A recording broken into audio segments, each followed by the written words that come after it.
Did all me talking? Did it? The rooster. I stepped out the back door this morning. The old Banty rooster. She was cocking away at 5 o'clock in the morning. Oh no!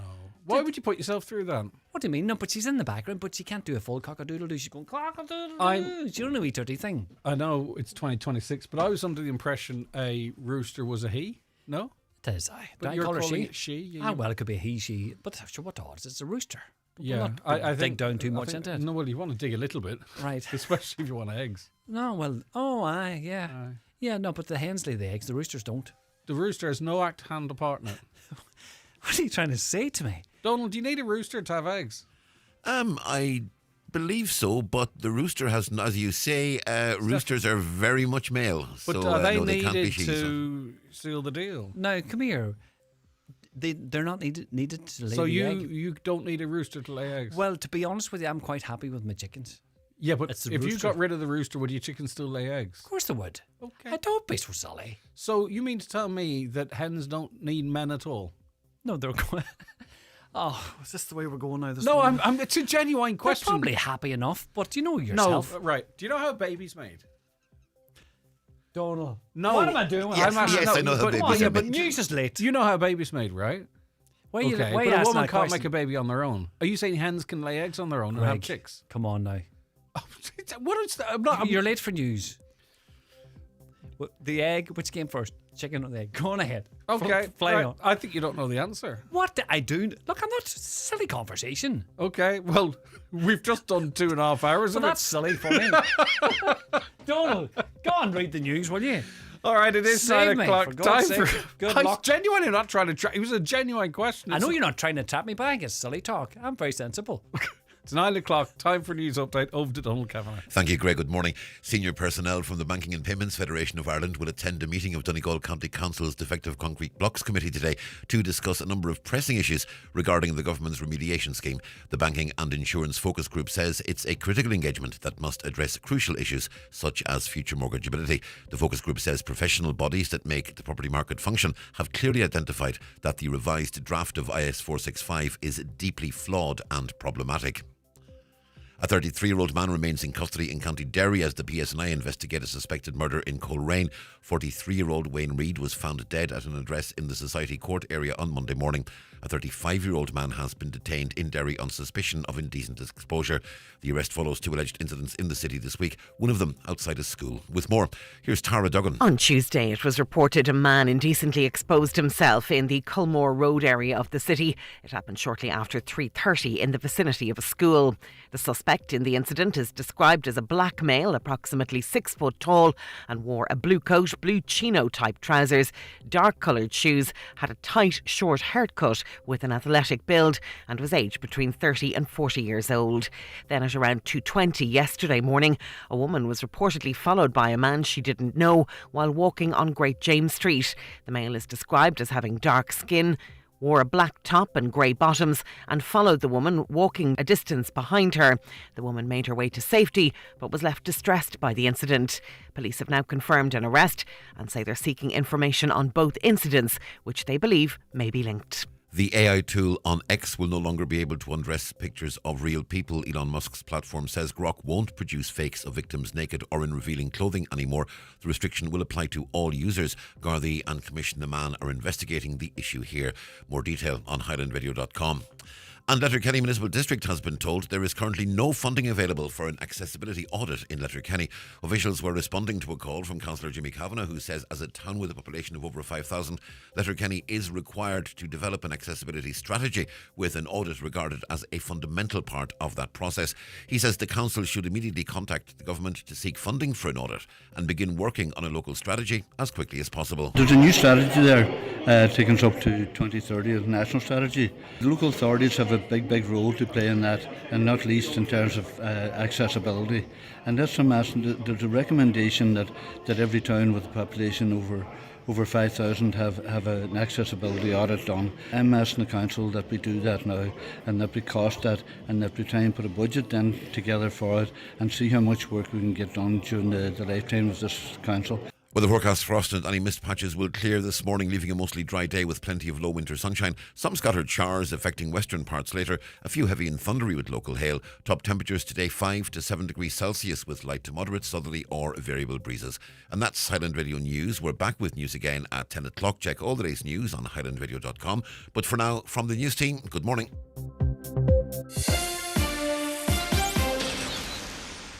Gach bliain, Fáinthart ar 2,500 duine in an ailse Patóige. Cabhraíonn scag hostal Patóige leat an risca go bhaid fása í a laidú. Chláirigh le haig trealamh tástáil a bail scrín Sarah Nashka, má tá tú idir 58 agus 7 bliain díis. Agus an tástáil déint agus Soália, seola raisi le Saorfast, agus déanamh tástáil ar an sin. Cornimid ar an ólasú, má tá gá le tuile tástálacha. Chláirigh iniu ag bailscreen.ie nó Saorglé 8 9 a 4 a 5 ón HSE. The Talk of the Northwest, the Greg Hughes Show on Highland Radio.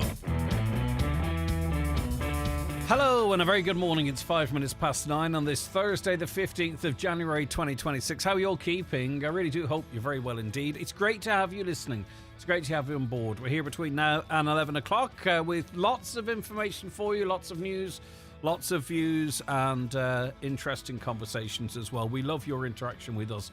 It's so critical to the programme.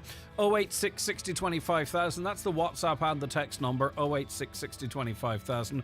Or alternatively, easy for me to say, give us a call on 07491 25,000. Emails to comments at highlandradio.com. And we've got a wonderful community of watchers of the programme. It's another way for you can take it all in. If you're at home, you can watch on your smart TV or your Fire Stick via the YouTube app. Give us a like and subscribe, by the way.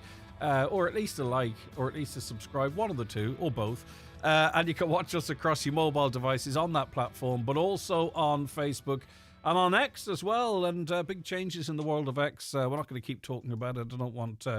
there can be some exhaustion hearing the same things regularly, but it seems to be that X now, those intimate images or those... compromising images that the app was creating, they've done away with it now, which is good. That'll come up in the papers, I am sure, because I looked at it and suggested it, and will reflect it.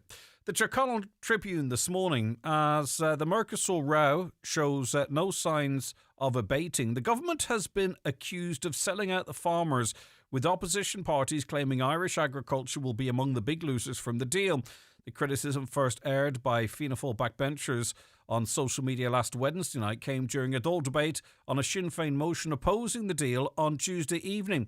Sinn Féin's deputy Martin Kenny said the deal is a simple betrayal of farmers, and he called on the government to publish all the moves you made to block it, prove that you've done what you said you've done.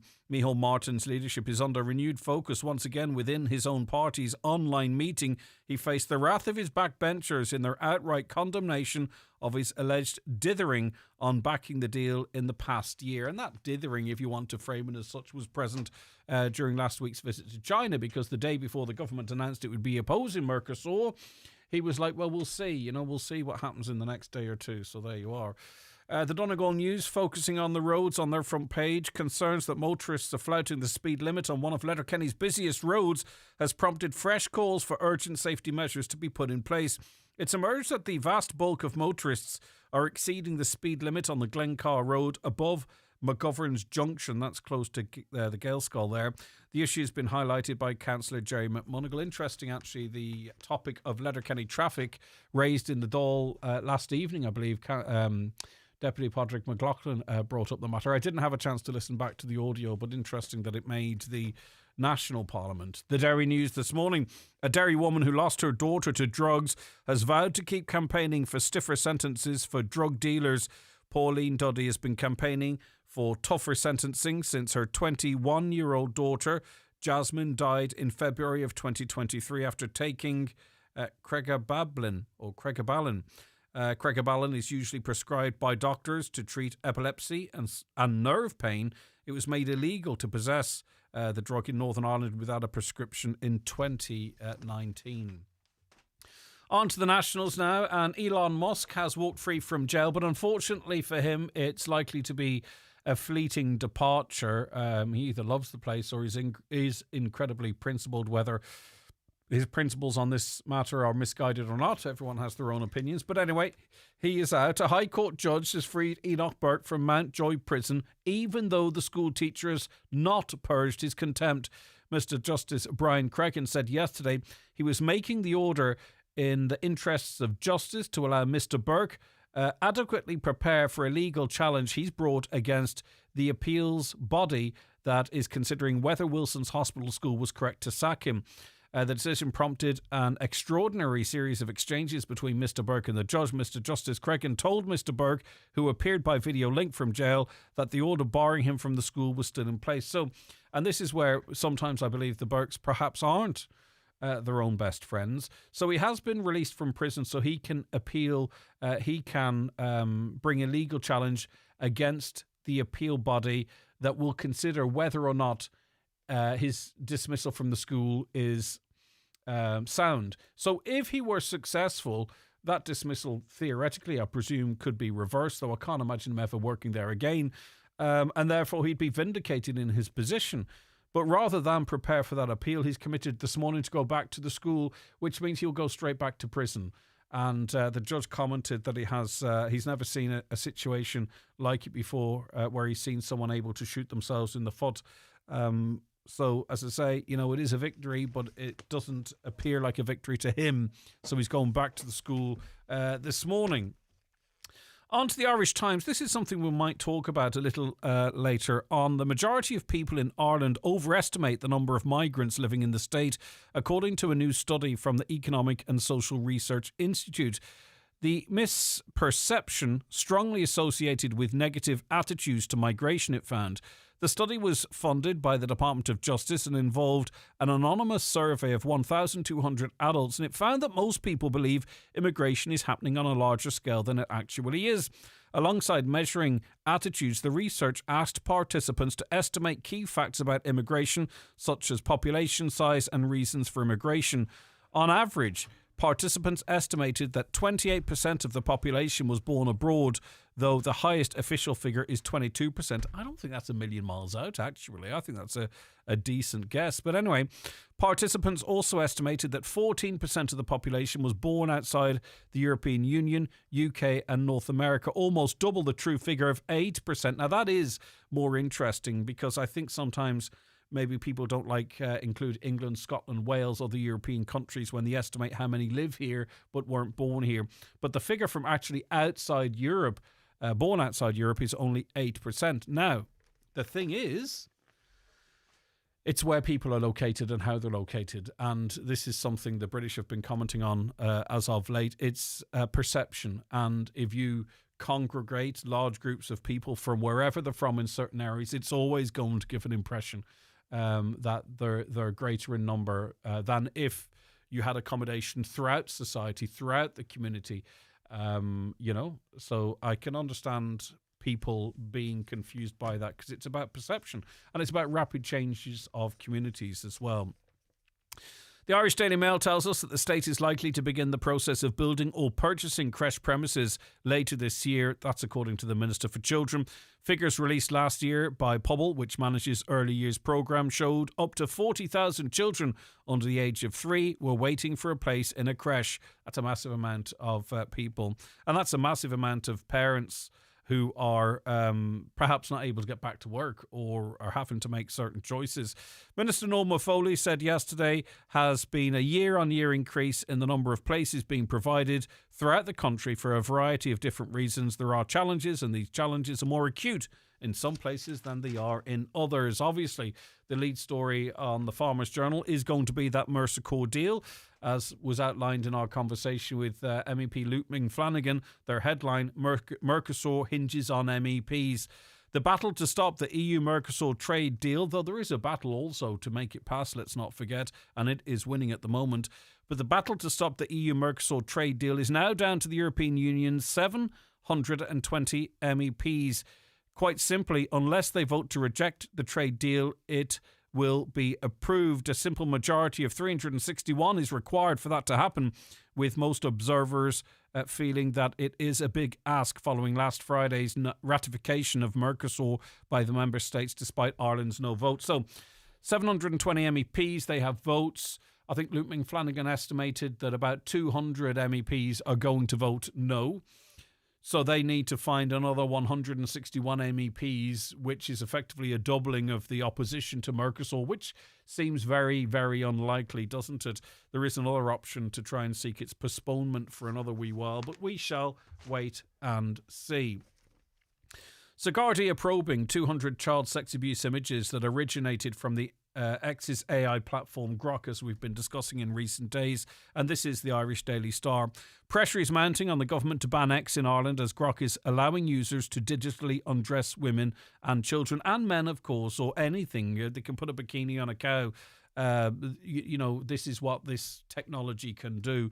Obviously, the focus has been on women and children, but Elon Musk himself was put in a bikini. But anyway, overnight, there's no point me reading on because things have changed. Overnight, X has announced that Grok will no longer be permitted to do such things because they were facing bans, and even in California, in America, they opened up an investigation into it. And what they had done is not allow free users to do this, but allowed paid users to do it, which is crazy. It's like, Premier Porn or something. But anyway, they've got rid of this feature. And Elon Musk had doubled down on it a few times, but it's gone now. Now, you search what they're searching for in other platforms, you'll find it, I'm sure. But anyway. This is a problem that we've raised on this show on many of an occasion, and it's in the Sun this morning. Tens of thousands of children are leaving primary school without ever receiving any of the 3 dental checks they're due to get. The Oireachtas Health Committee heard this is due to a dentist shortage. HSE officials yesterday revealed over 70,000 children finished primary school last year without a single teeth examination. Isn't that crazy? I think that's terrible, really. I mean, we're supposed to be checking their teeth and we're not. I remember ours being checked and it's a long time ago. They were able to do it 40 odd years ago and they can't do it now. And it's set up really that we like the guardrails when you're bowling. It's like the guardrails are to extractions. It's easier to get an extraction now than it is to get your teeth looked after as a young person or cleaned or early signs of gum disease being spotted. But it's no problem then. You want to go and get them pulled out. There's something seriously amiss there, isn't there? Okay, anything in there that you want to talk about? We've got lots coming up on the show, of course. Here's how you get in touch with us. The Greg Hughes Show on Highland Radio. Text WhatsApp 086 60 25000. Call 074 91 25000 or email comments at highlandradio.com. The Greg Hughes Show is brought to you by Letterkenny Credit Union. New year, new wheels. Drive into 2026 with a low-rate car loan. Fast approval. Apply online at letterkennycu.ie or visit today. Start the year bright by booking an eye test at Louis Walsh Opticians in Letterkenny. Donegal's longest established opticians, located in the heart of Letterkenny, are just a phone call away on 91 21000. For a friendly, professional team, contact Louis Walsh Opticians in the Courtyard Shopping Centre, Letterkenny, providing a great range of stylish frames for all budgets. Call 91 21000 or visit us in store, open Monday to Saturday.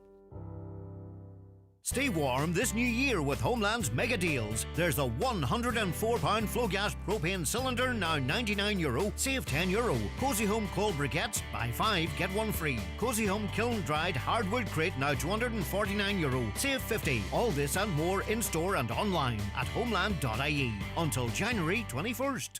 Hillary's huge winter sale is on, and now there's even more savings for the window wise, with an extra 10% off everything until the 2nd of February. That's on top of up to 50% off hundreds of made-to-measure blinds, curtains and shutters. Plus, keep the cold out and the cozy in, with free thermal lining on our favourite curtains and Roman blinds. And don't forget, with Hillary's, measuring and fitting is always included. So get window wise. Book your free in-home appointment today at hillarys.ie. Conditions apply. Imagine sinking into a perfect comfort every night. At Restex Beds, we believe a better sleep means a better life. Choose from our vast range of quality mattresses and find the one that's perfect for you. Restex Beds, Mountaintop, Letterkenny. Leave the rest to us. At iMotors, your trusted Donegal dealership for over 50 years, we bring you Nissan, a reliable Japanese brand for generations. Get your new 261 Nissan with €4,000 finance contribution or trade-in booster. Plus, enjoy low-rate finance options. Visit imotors.ie today for your best deal for 2026. iMotors, fearless generation. Groundswell of support against Mercosur. In this week's Irish Farmers Journal, as the deal is set to be signed, we have full coverage from the protest in Athlone. Find out how a cut in EU fertiliser tariffs could impact prices. Tier Lawn reveals milk price outlook for spring. Debate on headage reopened as IFA seeks to root out armchair farmers. Plus, don't miss part 1 of our special CAO guide. Never miss a story with an Irish Farmers Journal subscription. Go to www.ifj.ie/subscribe. Highland Radio Time Checks brought to you by EirGrid, the operator and developer of Ireland's electricity grid. EirGrid, powering up communities, powering up Ireland. The time is... It's just turned 20 minutes past 9. You're very welcome back. Joe on Facebook, does anyone know is Brazilian beef for sale in Donegal? Brazilian beef is already for sale in Ireland. It's not called Brazilian beef. There are cuts called picanha, which is... from Brazil. It's a cut of beef, free range Cudril, Curdril. That's also a Brazilian beef product. So Brazilian beef is for sale and there's nothing to stop it being sold. I'm not sure if there's any restaurants that sell it. But anyway, they would probably, if they did, say, well, we have those rules and regs in Europe to ensure it's all safe anyhow. But yes, no, Brazilian beef is already for sale in Ireland. So this wouldn't be a new product onto the market, so to speak.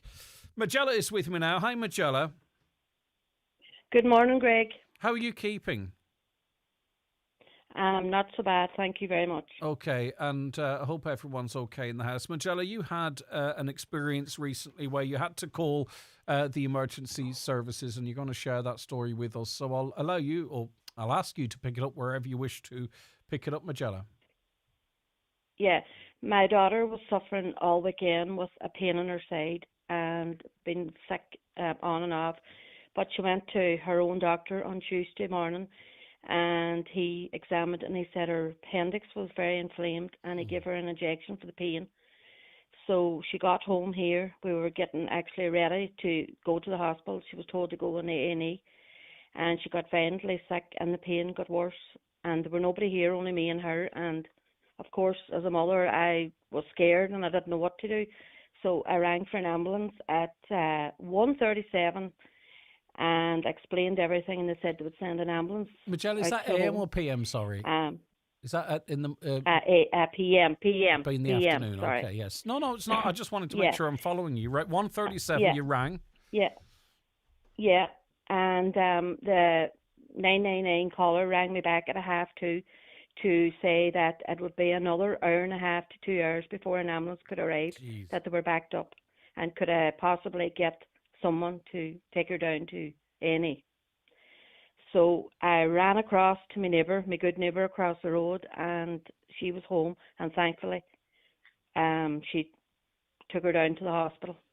Now, she was still being sick and in the pain, but thank God, ruled out appendicitis. We got home at 1 a.m. in the morning, but she suffers also with endometriosis, so she's been referred back to Guinea. So it's just, we thought it was appendix, but yeah. no, But thankfully any it wasn't. pain like this is potentially could be Yeah. an emergency, could be an Yeah. aneurysm or anything, right? So effectively, if you were to rely on the ambulance service, and they explained they were backed up, you would have been waiting, or she would have been waiting over 3 hours at home for the ambulance. So effectively, really, you're being told, I would argue that for this case, the ambulance isn't available. It almost sounds like that, right? Yes, they are backed up out the back of the hospital with patients in them because they have nowhere, the ambulance crews have nowhere to bring them into the hospital until they get room for them. They can't hand them I've off seen that effectively. firsthand on Tuesday night. Yeah, on Tuesday night. The ED was packed to the rafters. People sitting, it's like a third world country sitting in casualty. People sitting in chairs, people standing. Honest to God, I don't know how the doctors and nurses go on every day to be facing that every day, day in and day out, and ambulance staff. Honestly, I don't know. And I wouldn't be going to casualty, only she was referred by her doctor to take her. Yeah. But I think that And was that's the right thing happening to all do. around the country. Yeah, but I think that was the Yes. right thing to do. And it's happening not just in the south of the border too. We were chatting to a lady in the last couple of days who had a horrendous experience in Altnagelvin as well. I just don't understand why we can't get the health system right, Magella. You know, what needs to be done? I'm not asking you, right? Well, it's just... No. Yeah. People need to come to the hospitals and be in there from the morning to night to see what's going on. There's no point coming to visit for an hour. I mean, there's old people sitting on these hard chairs. It's terrible. And I was helping as best I could on Tuesday night, asking them did they want water and all. They had nobody with them. And I was sitting with my daughter, and I thought, well, I could help some way.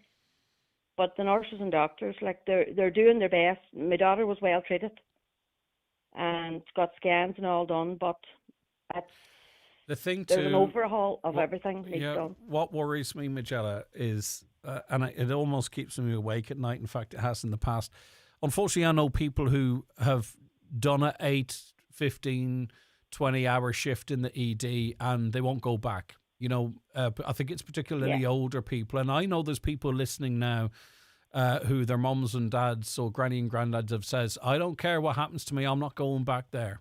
So those numbers aren't included. Exactly. You know, those people aren't on the numbers we're talking about in the ED. And what happens to them? You know, end up with sepsis or something, God forbid. Do you know what I mean? But there are people actively avoiding going to the ED, and that really is troubling. They never, ever should, because hopefully everyone's triaged and those that need the absolute urgent care get it. But unfortunately, people don't want to go through what you and your daughter did, even though thankfully it seems that it's not appendicitis with your daughter. No, it's not. There's older people sitting in their houses ready to maybe near death before they would actually go to the hospital now. Yeah. And that's 2026 now. That shouldn't be happening. Yeah. You know, it's terrible. And the thing about it is that there are people listening to us now, Magella, and have listened to us talk about health and the hospitals and what in the past, and they probably don't really know what we're talking about, because we have a population of like 160 plus thousand in this county, and thankfully the overwhelming majority of them perhaps haven't sat in ED or been in the hospital to see firsthand what you've seen and to experience firsthand what you've experienced. And I think if everyone understood what we're talking about and understood the tough circumstances for listeners, we probably wouldn't have the hospital that we have now, if that makes sense, because there's a bit of ignorance to how bad it actually is unless you're there. Yeah. And the longest you're sitting, like you're going to be sitting, the shortest time I would say would be 10 hours if you're lucky. Maybe 12. There's people sitting there 30 hours. Yeah. 35 for a bed. The problem is the target for elderly over 70s, I think, I'm going to double check it or someone out at the desk can. I believe it's actually 8 or 9 hours. So in other words, if you leave a person over 70 sitting on a chair in the ED for 7.5 hours and then they're seen, you've hit the target. I'm going to double check that, but I believe it is. It's certainly, I remember seeing the hour and thinking that's shocking. Okay, Magella, I hope everything's okay. It's a horrible condition, endometriosis, that your daughter is having to endure. It's an absolute nightmare of a condition. So hopefully she's getting all the treatment she can, and I'm sure she's getting all the care and love from mum that she's due. So thank you for sharing that with us. And I'm sorry for that experience. Thank you, Greg. That you had. Thank you Look very after much. yourself, Magella. Yvonne, you're listening to Magella there. You can relate to this story. What happened in your situation? How you doing, Greg? No, I just wanted to highlight it as well. I mean, I know the staff, the paramedics are just fantastic. Not their fault whatsoever, but I had a family member who had chest pain just at the weekend, and now Doc had rang an ambulance at about 9:20, and was, and told them, explained to them that it was chest pain and the pain was radiating in her neck and her back, which is alarm bells. But they said there was 13 ambulances held up at Letterkenny at that time, and that she was on a priority list, which is fine. But they didn't get her to 2:10 in the morning, so it was 9:20 at night, and they didn't get her now to 2:10. That's almost 5 hours, isn't it? What's that? That's almost 5 hours. That's nearly 5 hours. Wow. And she was For all the 10 hallmarks. If you Google those symptoms, that's like right straight to the ED, isn't it? That you know. And I know now Doc obviously had their concerns, which is the professionals in this situation, but it had all the hallmarks. Yeah, all the hallmarks, Greg, and she was getting worse. You know, I did ring back, and the girl on the phone was absolutely lovely. But again, her hands were tied. But that's really alarming, Greg, that somebody in the community would have chest pain and you wouldn't get an ambulance for nearly 5 hours. And I would have brought her in, only I couldn't move her. Every time I went to move her, she was getting very pale, but it turned out it wasn't anything cardiac, whatever else it was. But that's not to say it wouldn't have been a heart attack, Greg. Okay. You know, and it's not like it's just if it happens if that happened to one of your family members, you know, when you sit in there But and you it know does that happen, you actively see, having a heart Yvonne. attack. That's the thing. Your situation is a lucky one, right? And it was the same with Magella. And I use the word lucky in terms, I think you understand how I mean by that. Like, in other words, we're able to talk now because everything turned out right. I think if, God forbid, if it hadn't turned out right, you'd probably be so distraught that me and you wouldn't be talking. And it would go under the radar, right? And then by the time you got over your grief or your loss or whatever, time would have passed and you would think, well, I'll pursue it. So it's the lucky cases, in inverted commas, that we're hearing about now, but we're not necessarily hearing about whereby that 5 hour wait's too long. Oh, 100%, Greg. Absolutely. It also does, you know, I was just thinking, no, the first responders as well. There's no first responders in the area for Letterkenny, you know, because we're so near the hospital as well. You know, even if you had a first responder out, you know, until the ambulance came, you know, it's just getting so desperate out there, Greg, that you nearly have to take matters into your own hands, like. Yeah, okay. Well, listen, you know what I mean? Thanks for making your point and making it so clear. I really do appreciate it, and hope everything is well going forward. Look after yourself, Yvonne. I mentioned the target for over 70s. It's actually over 75s. It's a 9 hour target. So that's if you do what you're supposed to do in 8.5 hours, you've met the target, right? So you can have someone who's 89, and if they sit without being admitted, if they need to be admitted, if they sit for 8 hours and 59 minutes, that's actually okay. They've met a target. Isn't that crazy? Just a word on the roads, by the way. There's been a road traffic collision at Galdonna Road. Where is that, Caroline? Just in Manor, okay. Galdonna Road in Manor. The road is closed at the moment. Apparently there was some black ice in that area as well. I'm not saying that contributed to the road traffic collision, by the way. Just be careful if you're in and around that area. So there's a collision at the Galdonna Road in near Manor. I don't know how serious it is. I hope it's not serious. I pray it's not too serious. But we'll keep you updated in terms of the road opening or closing and any further information that's relevant. Okay, back with more in a moment. Where your opinion matters. The Greg Hughes Show on Highland Radio. The Greg Hughes Show is brought to you by Letterkenny Credit Union. Big plans, big dreams. Home improvement loans, borrow up to €80,000. Visit letterkennycu.ie today.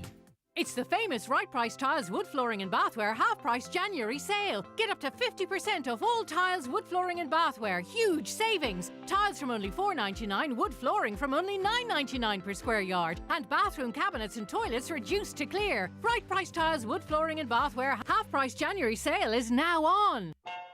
The search for the right mortgage isn't easy, but it's always better with PTSB. So whether you're buying, building or moving, you'll get a team of your own to help you find the right rate. With dedicated options for energy-efficient homes, and an online portal to track every stage of your application. Start your mortgage search with PTSB. Apply online today. PTSB. Altogether more human. Lending criteria, terms and conditions apply. Over 18s only. Security and insurance is required. Permanent TSB PLC trading as PTSB is regulated by the Central Bank of Ireland. When your work truly matters, every day feels meaningful. Care Plus lets you make a real difference. If you're interested in flexible hours, weekly pay and a supportive team, come along to the first Care Plus Hiring Week, nationwide from January 19th to 25th. Visit one of our pop-up recruitment events across Ireland or apply online at careplus.ie. Care Plus. Together we can care for more. That's care with a K. Care with a difference. Get the right tools or equipment to get any job sorted with the great weekend deal at Watson Hire in Letterkenny. Hire any tools or equipment on a Friday for 1 day and they're yours to use until Monday. 3 days hire for the price of one at Watson Hire every weekend. Get the job done and dusted with this great weekend hire deal at Watson Hire Lisnain in Letterkenny. Call 916-7777 or see watsonhire.ie. Highland Radio Hospitality Awards 2026. It's time to shine a light on the places that make nights out, weekends away and great food so special. If there's a hotel, restaurant, bar, cafe or tourism business you love, now's your chance to say thank you. Nominate them for the Highland Radio Hospitality Awards at highlandradio.com. It only takes a minute, but it means a lot. Nominations close Friday the 23rd of January. Tanya McCall, good morning to you. Good morning, Greg. How are you today? I'm good. Good to chat with you. Right. Anyone who's sort of commuting at certain times of the day, this might ring a bell with them. You were speaking out about the safety on the roads, particularly in the context of schoolgoers. Yeah. Yesterday especially, it kind of came to a head. This last couple of years, I've been watching one or two just bus companies, local bus companies, who park over both lanes of traffic in the road to let the children off at home time, which is around between 2 o'clock and 3 o'clock. And these kids, the doorway is in the middle of the road. And in fact, yesterday, the parent was on the footpath on the left-hand side of the road where I was driving down. The bus had me blocked, and the parent stands in the middle of the road while the child is let off in the middle of the road. And I gesticulated, I put my hands up to the bus driver, you know, why are you doing this? You know, and I did make a face. And he came out extremely aggressive to me and let me have it, you know. But I told him he's doing these children no favours. And this is not educating children on how to use the road, on how to navigate traffic. I mean, I don't understand why they're doing this, Greg. I would imagine, I put it on Tanya, TikTok just yesterday evening. Yeah, and I'll be very interested to get the feedback. I would imagine, and I've seen this myself, the bus, some children are going to be getting off to the left, right, where the door is, and some are going to have to cross the road to get to their homes. Is the bus driver trying to shield the young people from the traffic because they've seen so often cars just whipping up the outside and nearly taking a kid out of it? Or is it possible that this is the least, this is the better of two evils? Yeah, that's possibly what they're doing. I mean, that's what I think they're doing. But again, that's not educating the children on the dangers of traffic. And the after effect of that I personally have seen is children walking off buses into traffic. I did see 2 kids last year were nearly hit, and they just came off the bus with their heads in their phones, and the poor woman, I felt so sorry for her, she nearly hit those 2 children. And that's not to mention ordinary traffic at roundabouts and things. I mean, I've lost count how many times a child has walked out in front of me at the hospital roundabout with a phone in their face. It's not educating. I think my point yesterday was to this driver, you're not doing these children any favours. You're not educating them. You're dumbing them down. Yeah, I get where you're coming from. We had to learn. Yeah. We had to learn everything, Greg. And there was ads on television when I was a child. Stop, look and listen. Every child. Now, I know children don't watch terrestrial television now like we did. But there's still education out there. There's still mummies and daddies and grannies and uncles and aunties to teach them the dangers of what a car can do to you. So what you're saying then really is, and you've made it quite clear, but just to paraphrase, we think we're protecting them, but what we're actually doing is protecting them potentially in one instant, but not educating them so they can protect themselves in all cases. Correct. I mean, how do these children navigate life if we're protecting them so much that when they do go out into the real world? I mean, I think maybe this was kind of in my head because the day before I read a letter in the Irish Times from a teacher, a very concerned teacher, and all the comments underneath the post was from other concerned teachers and parents about children losing basic life skills, how to tie their shoes, how to zip up a jacket. I mean, children are falling over now in the playground because they don't have the coordination to play. And if we continue to dumb these children down, how do they navigate the world? That was my point. I think I was frustrated yesterday when I did gesticulate to the driver. When I say gesticulate, I raised my arms in the air and gave him the face. And he came out extremely aggressive, which was very unprofessional in front of a bus full of children. That's my personal point of view. But yeah, they're doing them no favours. Great. Is it possible to, and this is notwithstanding that there are obviously lots of things that we have to be really aware of and what have you. Is it possible, from what you're saying, that if a child is mollycoddled to the point whereby they can't tie their own shoelaces or button up their own jackets, as was outlining in that letter, that they go into a school environment and that school picks that up as something else? You know what I mean? Yes. A diagnosis or whatever it might be. A diagnosis, yes. I mean, I saw a thing, was it yesterday I read in a paper about ADHD, social media ADHD. And I was like, is this a thing? And apparently it is.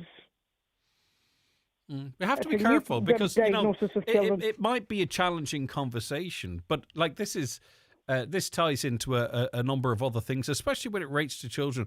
Like we do at times have to just make sure we're doing the right thing. You know, we often think we're doing the right thing, but we also, I'm a big advocate of saying, right, let's stop a second and say, are we doing the right thing? What is best for children? Or do we think we're doing the right thing? And it's not just in this space, it's in lots of different spaces as well. But you're quite right.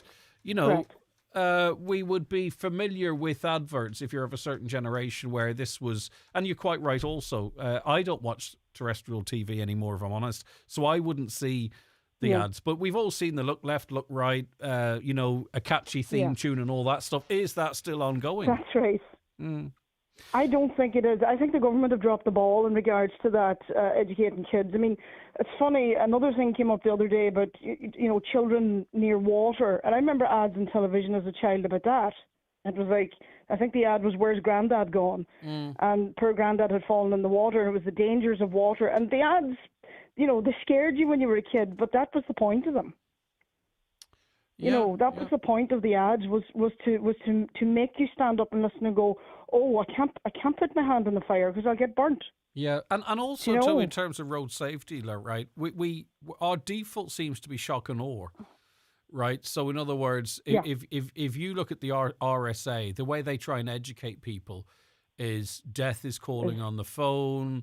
You took your eye off the road for a second and you tumble into a group of kids. I am not saying that that's not effective, right? But what's happening in between 0 and 100? Do you know what I mean? So 100 being the shock and awe ads. Where's the sort of the education from NINRA, you know, so that this actually is normalized, that you know that, you know, why are we leaving it to the point where we have to scare the living daylights out of someone to drive safe?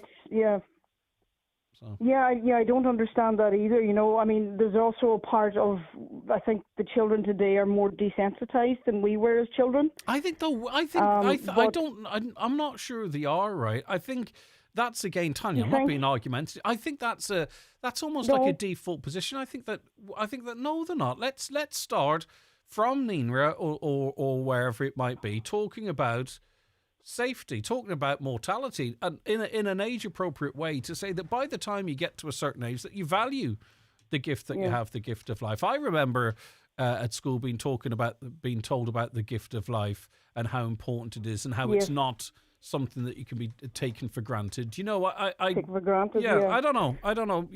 The truth probably lies somewhere in our convo, Tanya. But listen, thanks so much. What was the reaction, by the way? Sorry, I was so keen to get a question to you. I didn't get the reaction you received from your TikTok. I got reactions across the board from people who agreed with me that, you know, they can't believe that even parents are stopping now in the middle of the road to let their children off for school to catch the bus. And I've also had a lovely message from a bus owner, and his point, and I absolutely would agree with this point. He said possibly that driver's frustrated that there's people overtaking the school bus to the point where it's dangerous, and this is his way now of stopping cars overtaking. I have driven in countries, Greg, where it's illegal to overtake a school bus if the school bus is stopped at the side of the road. Yeah, United States is one, isn't I would love to see it? that implemented here. Yeah, I agree. Yes, Yeah, it is, yes, and I drove there a couple of years ago. I'd love to see that implemented here. It would frustrate people no end, but kids would be safe.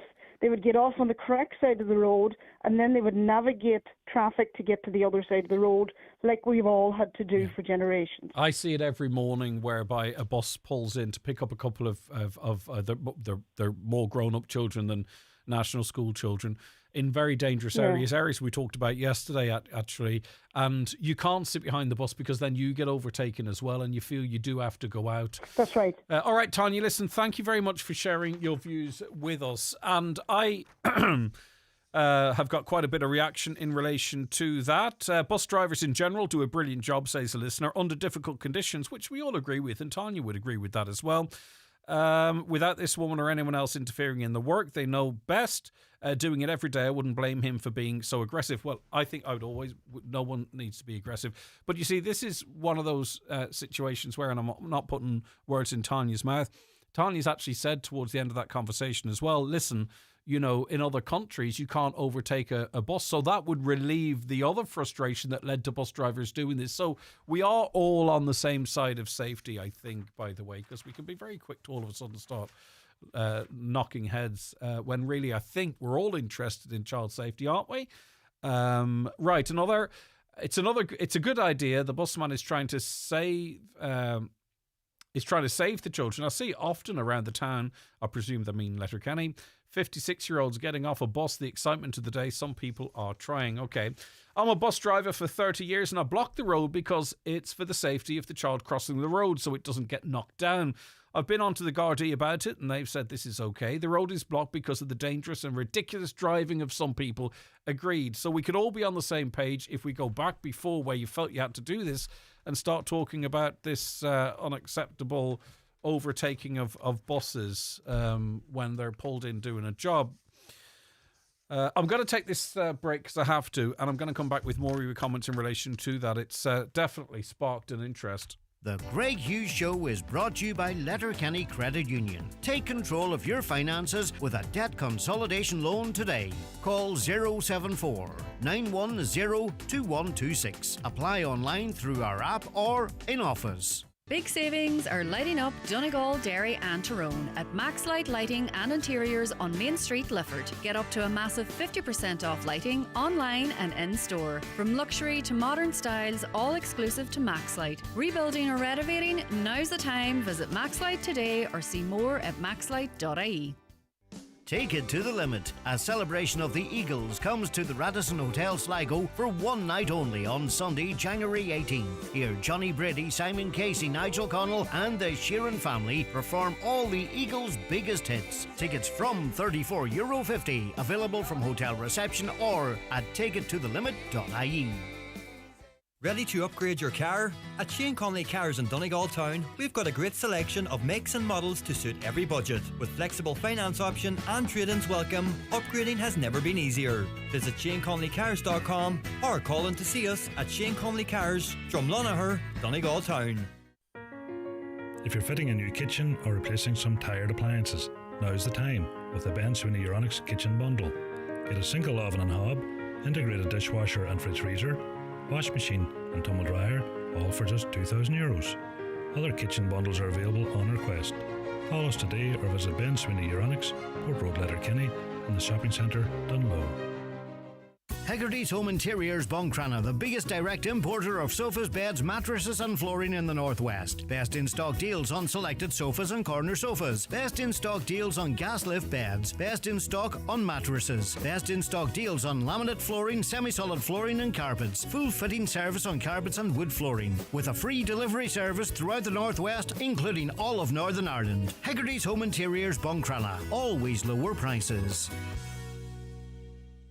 Highland Radio weather updates with McElhenny's. Further reductions now on in the McElhenny's winter sale. Save up to 50% off your favourite designer brands in store or online today at mcelhennys.com. Okay, we're going to have a mostly dry day today with plenty of low winter sunshine. Some scattered showers will affect this region later. A few heavy. Highest temperature, and there might be some hail about too as well, just to let you know. Highest temperatures today of 5 to 7 degrees. Now, Deputy Padraig McLaughlin is Sinn Féin spokesperson on fisheries and the marine, and has been speaking in the Dáil about the, as he phrased it, the continual failure of Uisce Éireann to deal with the many issues with water and sewage in Donegal. And I know you represent the county, but I'm going to have to speak about your own home patch. You know, it's dry January, dry February, dry March. Across Inishowen, it's one after another. Like, I feel sorry for the councillors that committed to posting this on their socials, because they're having to do it 2 or 3 times a day. Yeah, you're spot on, Greg. And, this has been an issue for quite a while. The lack of accountability from Uisce Éireann, the fact that you don't have a designated person to speak to. I mean, back in the day when Donegal County Council were responsible for water and sewage, you could lift the phone, you knew who you would speak to, you could get a good assessment of what was going on and properly communicate to your constituents. That's the proper way to do business. When it comes to Uisce Éireann, Irish Water, we have to send an email. And that could take days before we get a response. Totally unacceptable when people are looking for answers about water being down again and again. And yes, it's a particular problem across the Inishowen area, and in recent weeks, a big problem in the Buncrana parish. And if you don't mind, Greg, I'd like to take you through just some of the background to what's been going on in my own parish. So to start with, Duloch is a loch up in Ahaweel. It's in a hill above Buncrana. It served the people of the town for a long time. And I had become aware of problems with the levels there being reduced quite drastically. I went up and investigated it myself, and it was a very serious issue. My understanding was that Irish Water, Uisce Éireann, had undertaken some type of engineering endeavour that has reduced the water supply up there. I emailed them in good faith and asked them to give an explanation for the very serious reduction in water at that lake, and they attributed it to a drought. Now, I spoke to people from the community, including farmers who'd be up there a lot, and they laughed when they heard that, because this has been going on for a long time, not just during the summer period when you have issues maybe with some lochs. This continues as I speak. There are people in around that area over to Drumfries who are without water because of what's happened up there, and I'm not getting proper answers. So that was the first issue. Yeah, and I'll let you continue in that regard as well, Padraig. But I mean, like, this overnight water cuts in Pettigo now because of a lack of water. I think Milford's still under a hose pipe ban, if you want to call it that, and we're being told it's because of dry conditions. The word gaslighting is overused, right? But, you know, when you're being told something that you know is demonstrably not true, especially from a semi-state company, it does feel like gaslighting. We're not stupid. Yeah, absolutely, Greg. And like this body, Uisce Éireann, Irish Water, as it was first called, was set up by government. And I don't think this is accidental at all, that we have a situation where we can't get speaking. As I said yesterday, in recent days in the Dáil, I can't get speaking to a damn human being. I mean, I find that absolutely astonishing when we're talking about a basic service like water and sewage. And as you say, Greg, it's in communities across the county. But in terms of my home area, Buncrana, just to continue on, Then you had water. So I talked about Duloc up in Ahaweel, that reservoir up there. That feeds into the Slavery plant and then onto a very good section up on Cranatown, which is, a good sized town, second largest town in Donegal. And they had no water, couldn't get any answers out of them as to what was going on. Eventually, when it was restored, then you get an email telling you what you know already days afterwards. Next, you had the boil water notice over the last week or so. And people want to know what caused this What's the discolorization? connection? Yeah. What was in the water? If you boil the water, was it safe? Very basic questions like that. And I put them all to Ishka Aaron.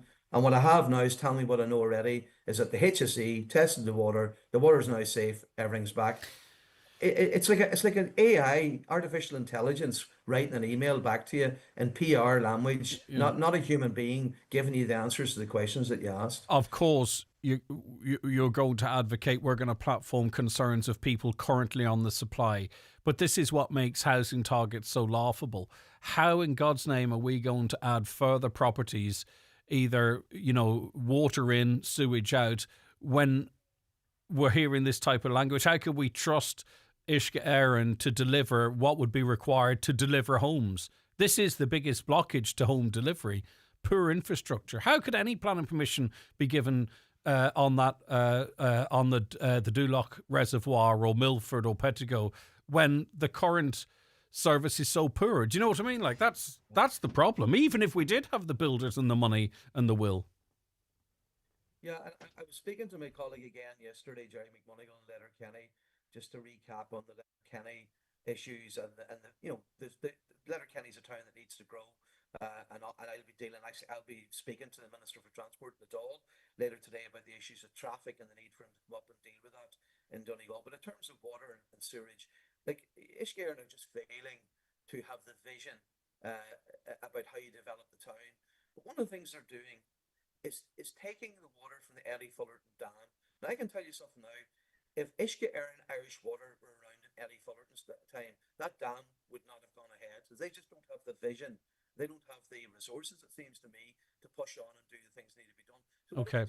they're basically taking water from the Eddie Fullerton, leaving Inishowen bereft, and no vision for the hills around Letterkenny. I get you. Unfortunately, Padraig, the sound has gone to pot for some reason. I'm not sure if it's on your or my end. I can just about hear you, but I'd say it's impossible for listeners, and I'm not sure it's something we can resolve in the 30 seconds I have left. I actually thought you spoke in the Dáil yesterday on the traffic issue in Letterkenny, so it'll be interesting maybe to hear what is said in response to you. But for now, listen, thank you very much indeed. Unfortunately, technology has beaten us to some extent there. What's your views? 086 60 25,000. Get your WhatsApps and texts into us. Give us a call, 074 91 25,000. You tune to the Greg Hughes Show here on Highland Radio, and we're with you until 11 o'clock. So as I say, you've got between now and then to get your views into us on the issue of buses. That woman is 100% right. Pull in, lift passengers, cars up along their sides, stick on indicator and pull out. An indicator is a signal of intent. It doesn't give you the right of way. Most of the drivers think they're the boss on the road. Shame on the bus drivers. Let's not get too hard on them. But lots of you do text in, and I'll get to those and the rest of today's items after we take a break for the news. The Greg Hughes Show with Letterkenny Credit Union, now offering mortgages from €40,000 to €600,000. No hidden fees or charges. Is 2026 the year you move into your dream home? Call 074 910127 or email mortgage@letterkennycu.ie. Is mission Dr. Colm Henry príomhfecha clinicúil an HSE. Fleahar tan fluig scapu go forlahan sa phobal. Higleis an flu bheith na cúiste broiste chrumcúiste do golóir daoine. Níl si roháil vaccíne áil chun tú féin agus a daoine mór himpeall orta cosint. Chun a aileach go dtí na vaccíne ultatich, tar chuirt ar hsc.ie nó lóra do gachtar na cogasó ran fáilte coniu. Gur maigah ilig on HSE. SSE Electricity brings a different kind of energy. So you can bring your "we're going to enjoy this hike even if it kills us" energy. Or your "how hard can this DIY thing really be" energy. Even your fourth coffee has just kicked in energy. Whatever energy you bring to the world, SSE Electricity brings a cleaner, a greener energy. SSE Electricity. a different kind of energy. If you're feeling unwell, Clinic 45 is now open in Letterkenny, providing expert care with a wide range of medical services, including blood tests, vaccines, minor injuries and prescriptions. Consultations are just €45. Clinic 45 now open Monday to Friday at Fort Lynn House in Fort Breach Hill Park, Letterkenny, opposite the new Duns. No appointment needed. See clinic45.ie. Celebrate the life and music of the legendary Joe Dolan live at the Mount Errigal Hotel, Letterkenny, Friday, January the 16th, with the Dolan family and the original Joe Dolan band performing all the classics, Good Looking Woman, Make Me an Island, and many more. Tickets on sale now from the hotel reception and ticketmaster.ie. Groundswell of support against Mercosur. In this week's Irish Farmers Journal, as the deal is set to be signed, we have full coverage from the protest in Athlone. Find out how a cut in EU fertiliser tariffs could impact prices. Tier Lawn reveals milk price outlook for spring. Debate on headage reopened as IFA seeks to root out armchair farmers. Plus, don't miss part 1 of our special CAO guide. Never miss a story with an Irish Farmers Journal subscription. Go to www.ifj.ie/subscribe.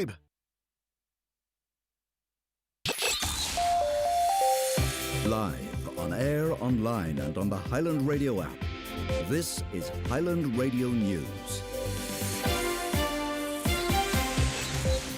Good morning. It is 10 o'clock. Donald Kavanagh at the Highland Radio newsroom. Gardaí have confirmed that there was a single vehicle crash in Manor Cunningham this morning.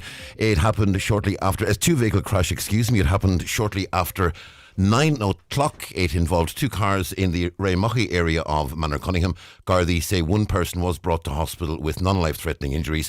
The road had been closed for a period, but it has now reopened. The Banking and Payments Federation of Ireland is attending a meeting of Donegal County Council's Defective Blocks Committee in Lifford. The meeting is taking place this morning. Senior officials, including Chief Executive Brian Hayes, are intending to attend the meeting, we understand. It'll be addressing a number of issues, including problems with future mortgageability and other issues which have been raised in the context of the new IS 465 standard, which is currently being revised. A man remains in County Derry in custody as the PSNI investigate a suspected murder in Coleraine. 43-year-old Wayne Reid was found dead at an address in the Society Court area on Monday morning. A 35-year-old man's been arrested in the city on suspicion of indecent exposure. The arrest follows two alleged incidents in the city this week, one of them outside a school. With more, here's Tara Duggan. On Tuesday, it was reported a man indecently exposed himself in the Culmore Road area of the city. It happened shortly after 3:30 in the vicinity of a school. The suspect in the incident is described as a black male, approximately 6 foot tall, and wore a blue coat, blue chino-type trousers, dark-coloured shoes, had a tight, short haircut with an athletic build, and was aged between 30 and 40 years old. Then at around 2:20 yesterday morning, a woman was reportedly followed by a man she didn't know while walking on Great James Street. The male is described as having dark skin, wore a black top and grey bottoms, and followed the woman, walking a distance behind her. The woman made her way to safety but was left distressed by the incident. Police have now confirmed an arrest and say they're seeking information on both incidents, which they believe may be linked. The nudity mode on the AI chatbot Grok has been disabled. Social media site X says it'll geo-block the ability of its AI chatbot from generating nude images or of people wearing bikinis or underwear. The nudify mode on Elon Musk's AI platform is facing criticism from multiple governments around the world following complaints it was being used to create inappropriate sexualized images of women and children. Technology correspondent Jess Kelly says the feature will be blocked in jurisdictions where the creation of such images is illegal.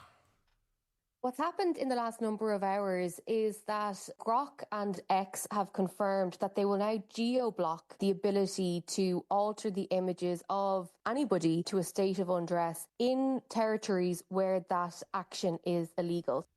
Letterkenny Municipal District has been told there is currently no funding available for an accessibility audit in Letterkenny.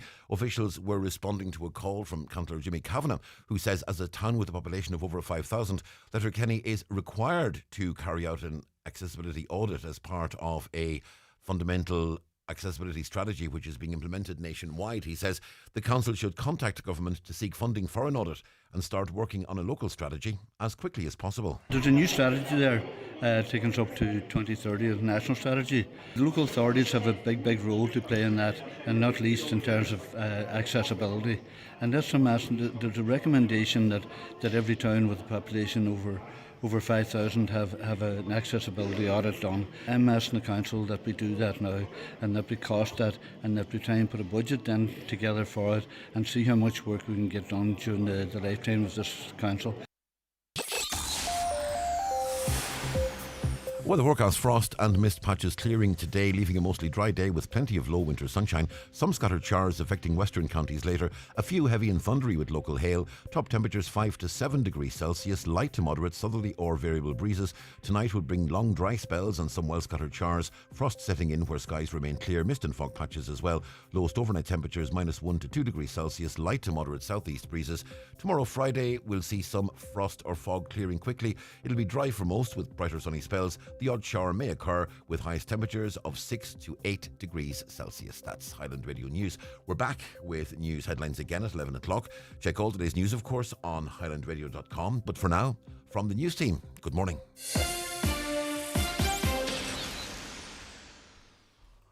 The obituary notices for this Thursday morning, the 15th of January.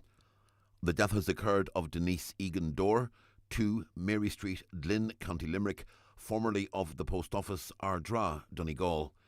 Reposing at the Church of the Immaculate Conception, Glynn, tomorrow evening from 4:30 until 7 o'clock. Requiem Mass there on Saturday at 12 noon, followed by burial in the adjoining church cemetery. The house is strictly private, please. Requiem Mass can be viewed on churchservices.tv. The death has occurred of Vivian Holt, Guri Malin. Vivian's remains will repose at her home tomorrow from 12 noon until 6 p.m. Funeral service on Saturday afternoon at 2 o'clock in Cloncha Parish Church, Malin Town, followed by interment in the adjoining cemetery. Flowers are welcome, or donations in lieu if desired, to RNLI, care of any family member, or Eamon McLaughlin, funeral director. The death has occurred of Ailish McGinley, Brighton, formerly of Lochmult, Brucklas. Funeral Mass was held in Brighton on Thursday last. A memorial Mass will be held for Ailish in the Church of St Joseph and St Connell, Brucklas, on Saturday morning at 11 o'clock, followed by interment of ashes in the family plot. Donations in lieu of flowers to the MSA Trust, care of any family member. The death has occurred of Liam Rorty, Kilross, Stranorler. Remains reposing at his home today from 12 noon until Rosary at 9 p.m. Funeral from there tomorrow morning at 10:20 for Requiem Mass at 11 o'clock in the Church of Mary Immaculate Stranorler, with interment afterwards in Drumbo Cemetery. The Requiem Mass will be streamed on churchservices.tv. Family time, please, before the funeral tomorrow. Family flowers only, please. Donations in lieu if desired to the Patients Comfort Fund, Archview Lodge, Letterkenny, care of any family member. The death has occurred of Edward McGettigan, Kilconnell, Glebe, Kilmacrennan, reposing at his late residence until 10 o'clock this evening, with funeral mass tomorrow morning at 11 in St Columba's Church, Kilmacrennan. Family time, please, before the funeral. Parking is available at the car park opposite the thatched cottage, Kilmacrennan, with a shuttle bus in operation. The death has taken place in Woodside, New York, of Caroline McGinley, originally of Derrybeg, Gweedore. Her remains will repose at Rorty's funeral home, Derrybeg, today from 1 o'clock until Rosary at 8. Removal after the Rosary to the family home, which is private to friends and family only, please. Funeral Mass will be held on Saturday morning at 11 in St Conmacill's Church, Knockfulla, with burial afterwards in Maharagallan Cemetery. The funeral Mass can be viewed on Kieran Rorty, Funeral Director's Facebook page and on the church webcam. Family flowers only, please. Donations in lieu if desired to the Kevin Bell Repatriation Trust, care of any family member, or Kieran Rorty, Funeral Director. The death has occurred of John Dorian, Minachan, Inver. John's remains will repose at his nephew John Arnold's home at Minachan, Inver, today from 12 noon until Rosary at 9. Removal tomorrow morning at 10:30 to the Church of the Blessed Virgin Mary Frosses for 11 o'clock funeral mass, with interment afterwards in the adjoining cemetery.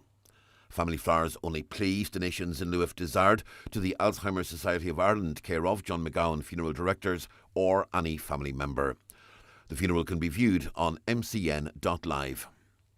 For family information and more details regarding wakes and funerals, please go to highlandradio.com.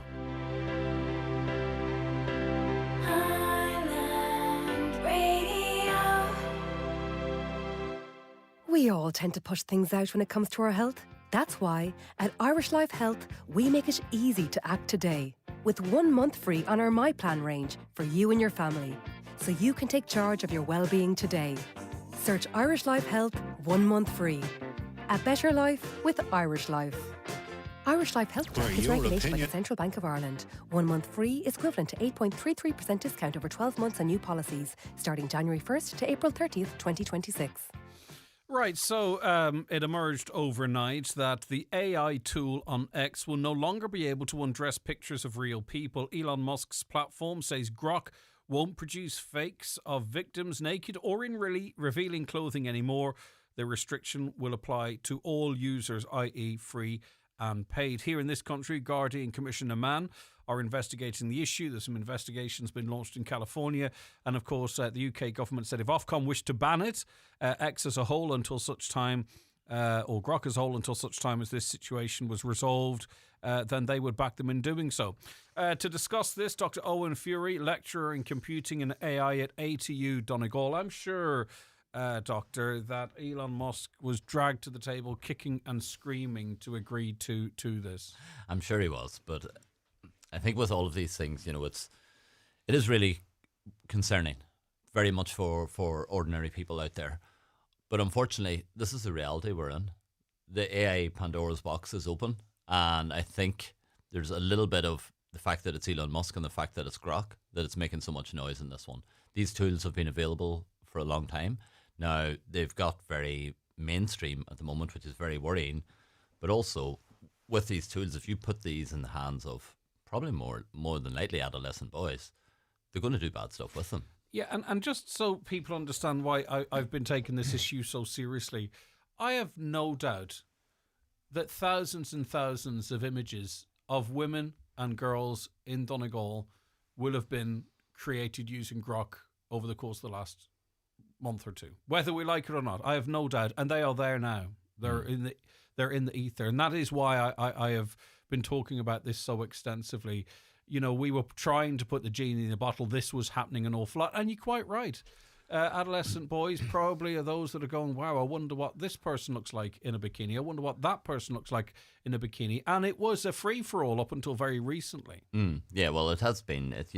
There's some more drastic measures have been taken, obviously, for X to actually completely ban it is a big step. There are some countries, I think in Malaysia and Indonesia, have completely geo-blocked X, which it can be done, but it's not easy. And to do this, it's like taking an aspect of a tool and then shutting the whole thing down because you don't like it. Or a car that maybe, does something and kills someone and ban all cars. So you quite rightly pointed out that X got an awful lot of attention because of who's at the helm. Also the fact that I think it was integrated into conversation on that platform. But you're also quite right. Gemini and ChatGPT still currently allow this to happen. Yeah. So really, this hasn't resolved this problem with artificial intelligence. Is there a solution, Doctor?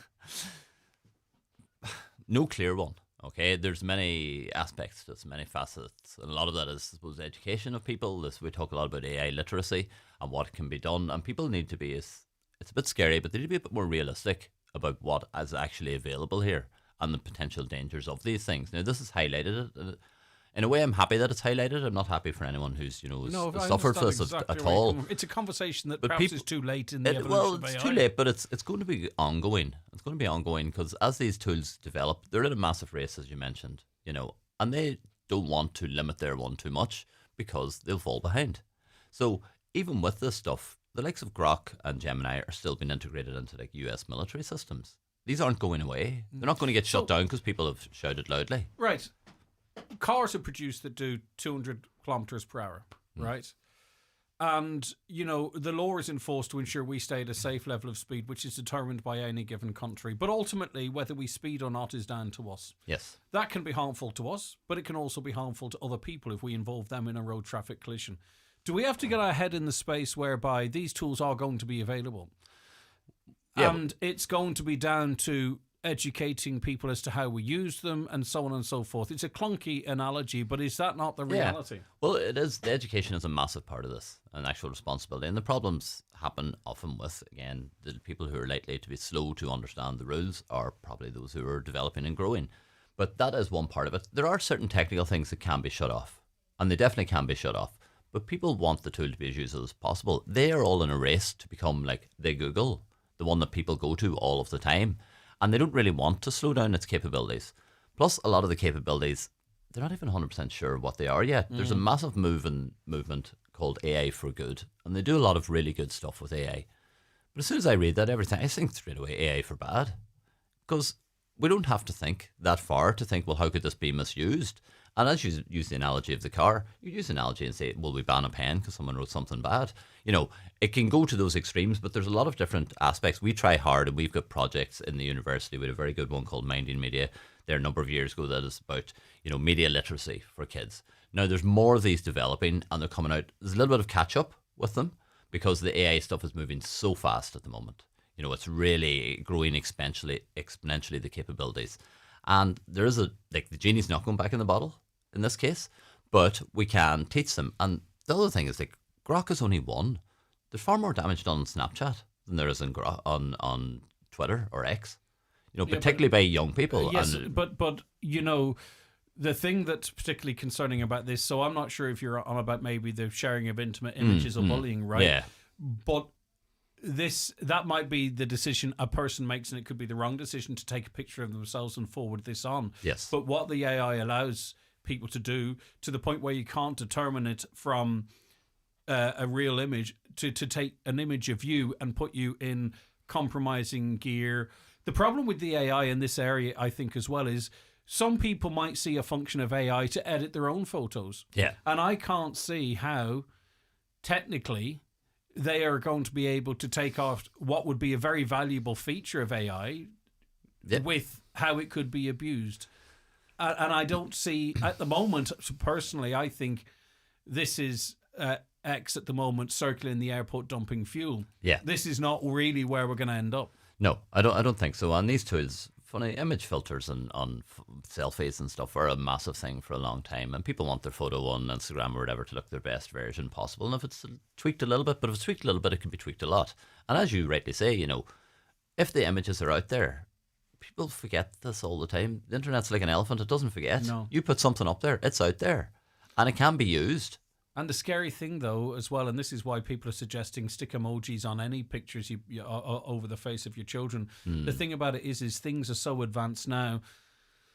When you're explaining, you're losing, right? So someone has doctored an image of you and you argue, that's not me, that's not me. Yeah. There's going to be at least 50% of the population saying, well, sure, you'd say that, wouldn't you? Yeah, well, that's the thing. People will speculate a lot of time. Is there a technological solution to this? Well, the technological solution is to shut down the massive generative AI engines, but that's but not going to happen. No, that doesn't happen. So that takes away filtering. The there's an benefits. awful lot of there are a lot of technical solutions, to do image classification and analysis and find ones that have more skin in them, for example. And these can be blocked straight away. Now, people might say, "Oh, this is my holiday pictures. I'm on the beach. That's okay," but that can be done. However, it makes the tools less usable. And then people will move to an alternative. Or, for a lot of these things, they're regulated in the European Union because the headquarters is in Ireland. However, they're American companies. America is a completely different deal. I actually believe there's only one solution to this. It's a solution that actually is not going to be resisted by women that are the victims of this or children, and that is accountability. And that means age verification. And that means that if you post something, if I doctor an image of you, that it can be traced back to me. Yeah. And honestly, that is the only... It'll always happen, and there'll be the deep web, and I would say back in the day, people were cutting faces out of magazines and sticking them on images, right? Yes. This is different, though. It's going to be about if you're going to be online and you're going to do stuff, you're going to have to be held accountable for whatever that is. And people don't like it, but I can't see any other solution, Owen. No, well, I do think it needs to be properly licensed, like as you use the analogy of driving the car. You know, that people are, and there are blockchain type of technologies where you can trace exactly what has been done and when it's been done, and it makes it very hard to come around. But they do slow stuff down, and they will limit adoption, and there's a huge amount of money involved. So a lot of it's catch up, unfortunately. An even more drastic one would be, you know, don't give people phones. Don't give, like, we would love to go back to that, but at certain ages, like, we go down this discussion we often have. I was seeing on X, though, these were fully grown adults undressing, the White House spokesperson and stuff. I have no doubt it's more damaging down at the level you're referencing here. Yeah. But these are men, women, 30s, 40s, 50s. Yeah, well, that's the thing. These people should know better, obviously. But when things are adult tools and they're given to adults, adults will do adult things with them. The problem is they're not just given to adults, and neither are phones. And what's the appropriate age? 17, 15, 13, 12, 9? Who decides? But we definitely, and there are strong moves. Countries like Australia and Denmark are doing more advanced things to try and limit these.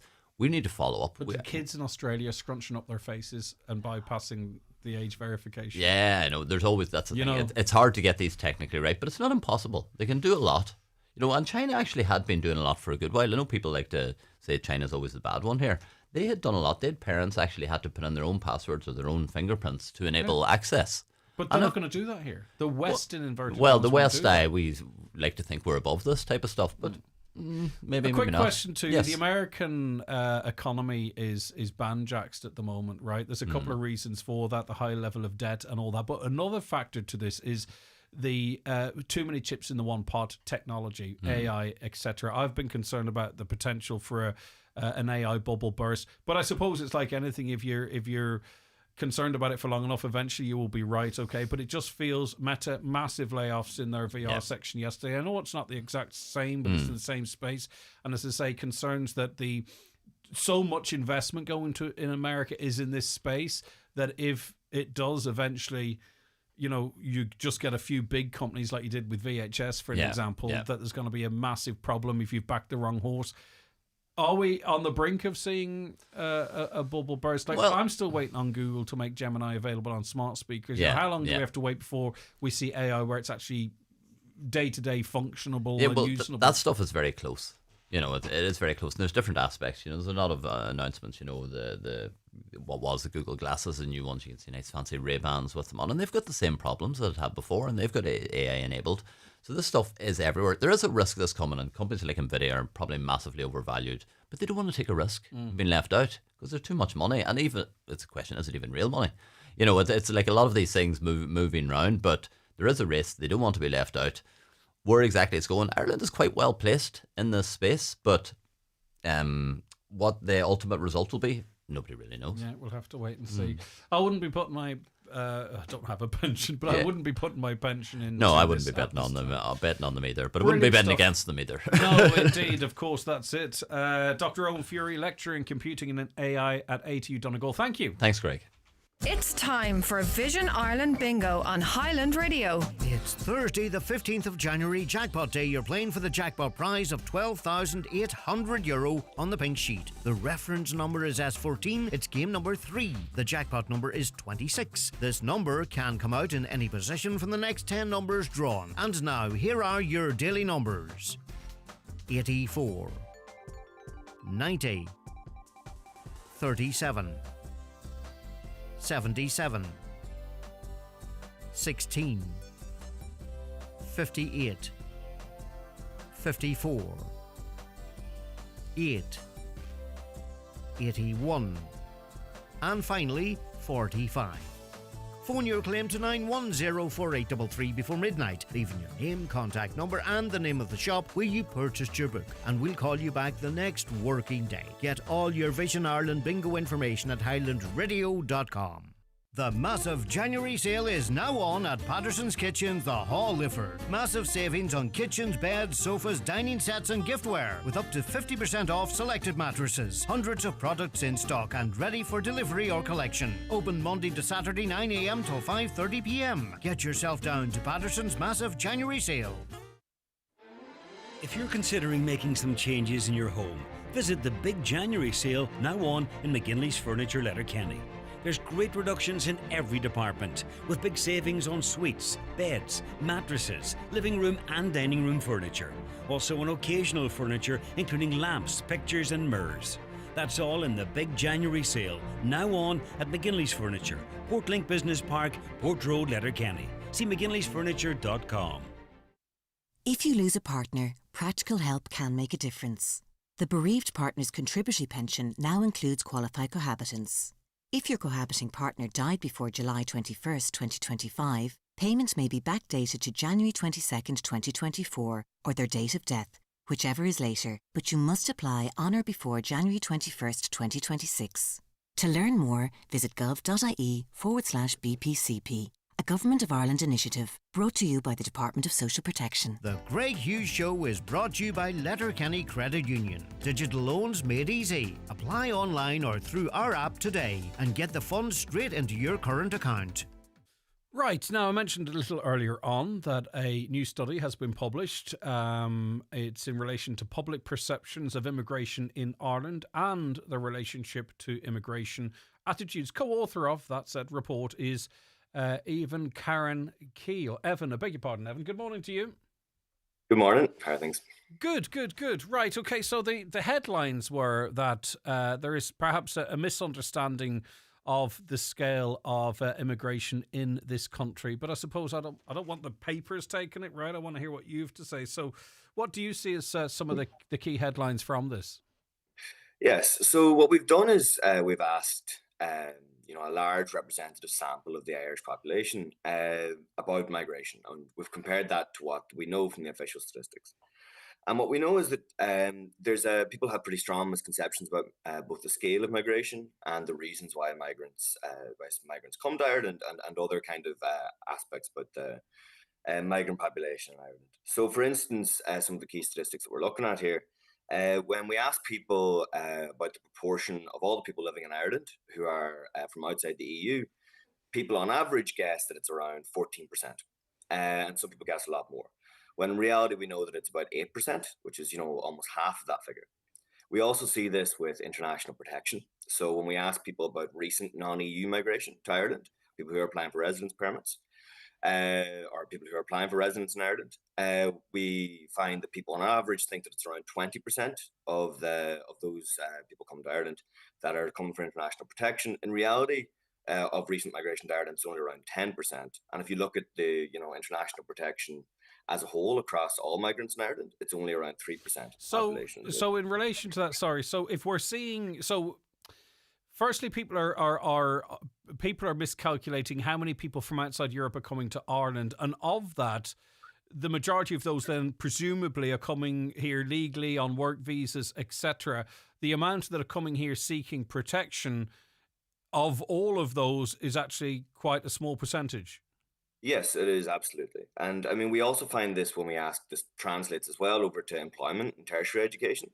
So when we ask people how many migrants, of all migrants in Ireland, how many migrants are employed, people guess that it's around half, or around 50%, when in reality it's closer to 80%, which is even higher than the Irish population. When we ask people about tertiary education, people guess that it's around 35%. In reality, it's around 60% actually that have a third level education. So what's interesting here is not necessarily that some people have misconceptions, because people have misconceptions across all areas of life. People aren't going to be up to date in all the statistics about Irish society. But what does normally happen when you ask about these kind of misperceptions is that some people overestimate, some people underestimate, and overall it averages out pretty close to the true number. See, I wonder, is it a misconception or perception, right? Because I think sometimes this is how we house people as well. So if you live in Letterkenny, for an example, you will see a high concentration of international protection applicants, and you would probably say, well, 30% of the population must be surely. But if you live in Killybegs or Donegal Town, whereby you're far less likely to see people seeking international protection, you're going to think that it's much less. So I think sort of this, not that we're going to get into this, but I think this sort of talks to a little bit of how we as a state locate and house people as well.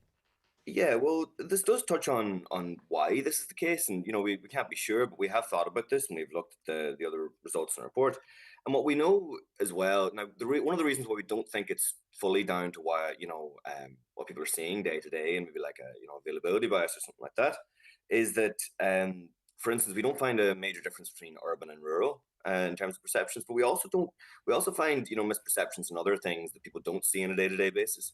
So, for instance, people assume that there's a lot more migrants in prison when in reality there isn't. People also overestimate the amount of migrants that are in social housing, and those aren't things that you're necessarily going to see in a day to day. They're more private. They're more separate. We also don't think that it's necessarily like motivated reasoning either, where people have negative perceptions and they're therefore exaggerating the number, because we know that some people with positive attitudes actually overestimate themselves as well. But what we do think potentially is that it's down to media coverage to some extent, and to the way people talk about migration. Naturally, media and the way the way that immigration is talked about is drawn to the extremes, and it's drawn to different aspects.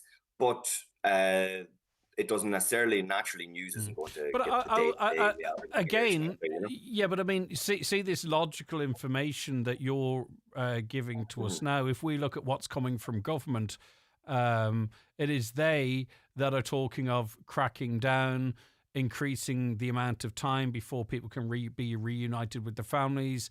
Jim O'Callaghan speaking, not necessarily in glowing terms about the benefits of immigration. And you have to report what they're saying. That doesn't really apply to us as much as maybe the Nationals that you're referring to. But, this angle is not what we're hearing from the actual government who sit around a cabinet table and make those decisions. They're talking about communities being disrupted. They're talking about changes to payments. They're talking about reducing the amount of time someone can stay in certain accommodation. Do you get where I'm coming from? I'm not trying to deflect, right? But this is what's coming from the government. Yeah. So obviously our job as the ASRI here is to provide the evidence, essentially, right?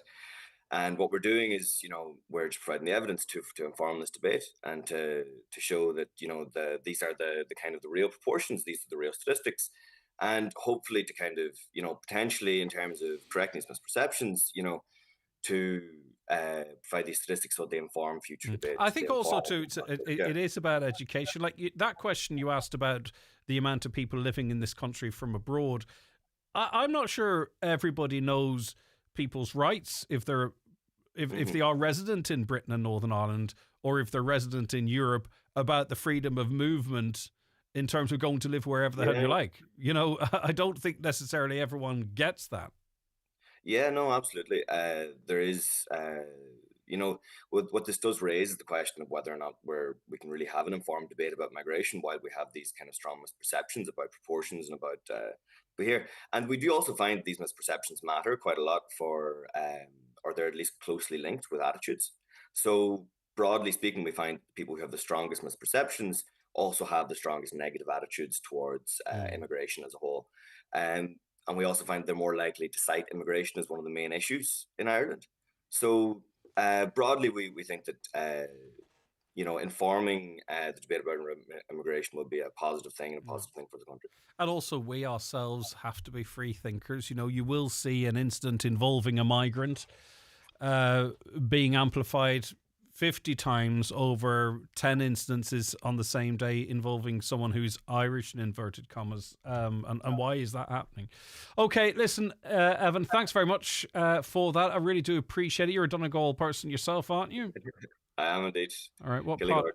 Killigordon, there you go. All right. Thanks so much for joining us, Evan. Evan Karen Key there, co-author of The Public Perceptions of Immigration in Ireland and the Relationship to Immigration Attitudes. Right, on the buses.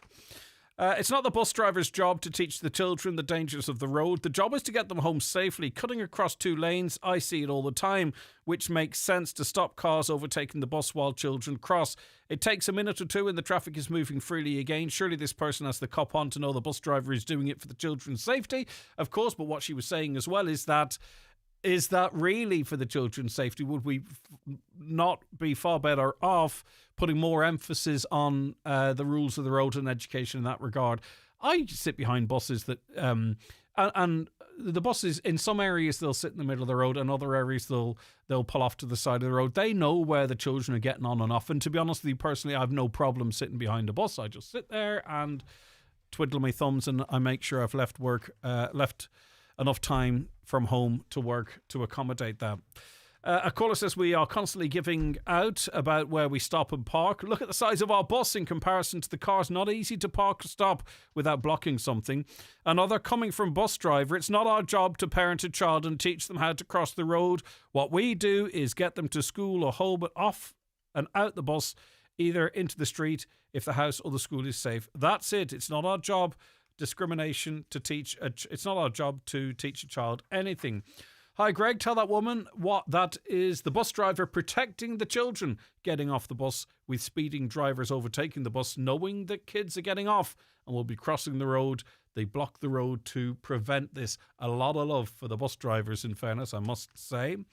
On the issue of water, I think we need to look more at what is being spread on our land and is then running into our rivers. On the issue of AI, what about Snapchat? It's the worst offender and popular with children. Why are we not mentioning Snapchat? Because there's two different conversations here. We need to obviously, and we talk about this all the time on this programme, educate our young people and us as adults as well, what we share on Snapchat or what's appropriate. So you might get a girl or a boy say, you know, if you loved me, you'd send me a picture. That picture's taken and sent to Snapchat. It shouldn't happen, right? But that's a choice a person makes to do that. Whether or not they're of the age to make that informed choice is a different conversation, or the same conversation. What we're talking about here is whereby I get a picture of you standing innocently on the beach in your clothes and your slippers, and I ask Grok to put this woman or put this fella in swimwear. That picture, to any eye, will look exactly as if you were standing there in this type of clothing. That's what we're talking about. It is unauthorized editing of images. Worse than AI is the fact that DMs through Twitter's new encrypted chat cannot be reported through Twitter, so you could be put in a chat unknowingly, and if anything dangerous or harmful comes up, Twitter has no way to review that under request. Wow, crazy. Okay, back with our next guest on the Greg Hughes Show very, very shortly. The Greg Hughes Show on Highland Radio. Text WhatsApp 086 60 25000. Call 074 91 25000 or email comments at highlandradio.com. The Greg Hughes Show is brought to you by Letterkenny Credit Union. New year, new wheels. Drive into 2026 with a low-rate car loan. Fast approval. Apply online at letterkennycu.ie or visit today.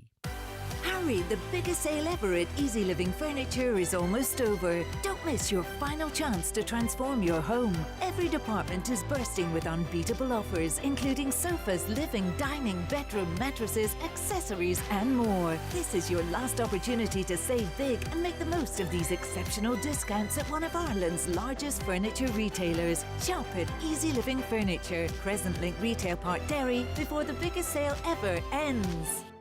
If you have a cough, flu, sore throat, or if you're just feeling miserable, don't suffer through it. At McGee's Chemist, we have the expertise to help you feel better. Our pharmacists and experienced staff will recommend the most effective over-the-counter solutions and give advice on how best to manage your symptoms. At McGee's, we have a wide range of trusted brands and products to help you recover. McGee's Chemist, Main Street, Letterkenny. For healthcare help and advice you can always trust. With 56 post offices across Donegal from Lifford to Letterkenny and an award-winning Irish customer service team, An Post Money is the only current account that's truly local. Start your financial year the right way. Pop in to your local post office or download the An Post Money app today. An Post Money, making better happen. Terms and conditions apply. A monthly maintenance fee applies. An Post is authorised by the Minister for Finance to provide payment services and is regulated by the Central Bank of Ireland in the provision of such services. Ireland loves an underdog story. The little guy who beats the odds to make a big impact. Like the new Dacia Sandero and Sandero Stepway. No wonder over 3 million drivers have chosen this compact car that over-delivers in every category. Loaded with features, easy on the wallet and great to drive. You can see why the Irish Independent says the Dacia Sandero offers exceptional value. Starting from €18,890. Dacia. Drive more for less. Price excludes delivery and related charges. T's apply. See dacia.ie. At Super Value this week, get half price on fresh Irish Housekeepers beef roast. Fresh fruit and veg from our Super Fresh 5 offer like mushrooms, oranges and apples from 79¢. Get 3 for €5 on selected yogurts, cheeses and butter like Philadelphia, Muller, Yoplait, Liberté and Kerry Made ranges. Also, check your rewards app for vouchers. Super Value. Still super, now better value. Come and discover the brand new menus at the Water's Edge restaurant, Rathmullen. Open 7 days from 9 a.m. to 9 p.m. Enjoy freshly prepared dishes with stunning waterfront views. Book on 074 98 91352 or visit the Water's Edge Hotel Rathmullen on Facebook. Takeaway options now available for breakfast, lunch and dinner.